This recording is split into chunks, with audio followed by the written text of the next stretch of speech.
Ayan, so hello guys, so share ko lang po sa inyo, no. So isa sa mga nag-comment dito sa ating video, no. So dito sa kung paano ma-recover yung ating mga Facebook account na na-hack, no. So isa rito sa mga nag-comment guys si Maya Sabadera. So ang sabi niya rito, paano kung alias name ang gamit ng Facebook, nakalimutan na ang lahat at wala nang cellphone, paano na mo mabuksan ulit ang Facebook gamit ang ibang cellphone at Facebook account. So guys, dito based po sa requirements na sinasabi ko po, so lagi kong sinasabi na dapat SIM device, SIM wifi, SIM data, then at least dapat meron tayong valid ID.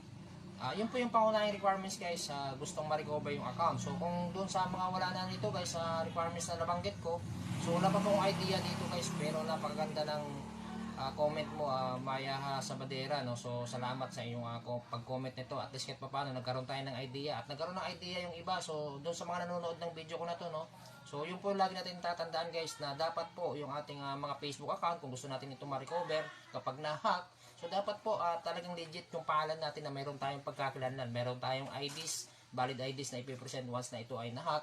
At least kahit paano ma-recover pa rin natin. Okay, so sana nakatulong sa inyong video na to, no. Kung oo guys, huwag niyo kalimutan mag-like and paki-share niyo po ito guys, para at least marami pa tayong matulungan, and paki-follow niyo po ako guys para ma-update ko po kayo sa mga next tutorial natin dito sa ating Facebook Reels.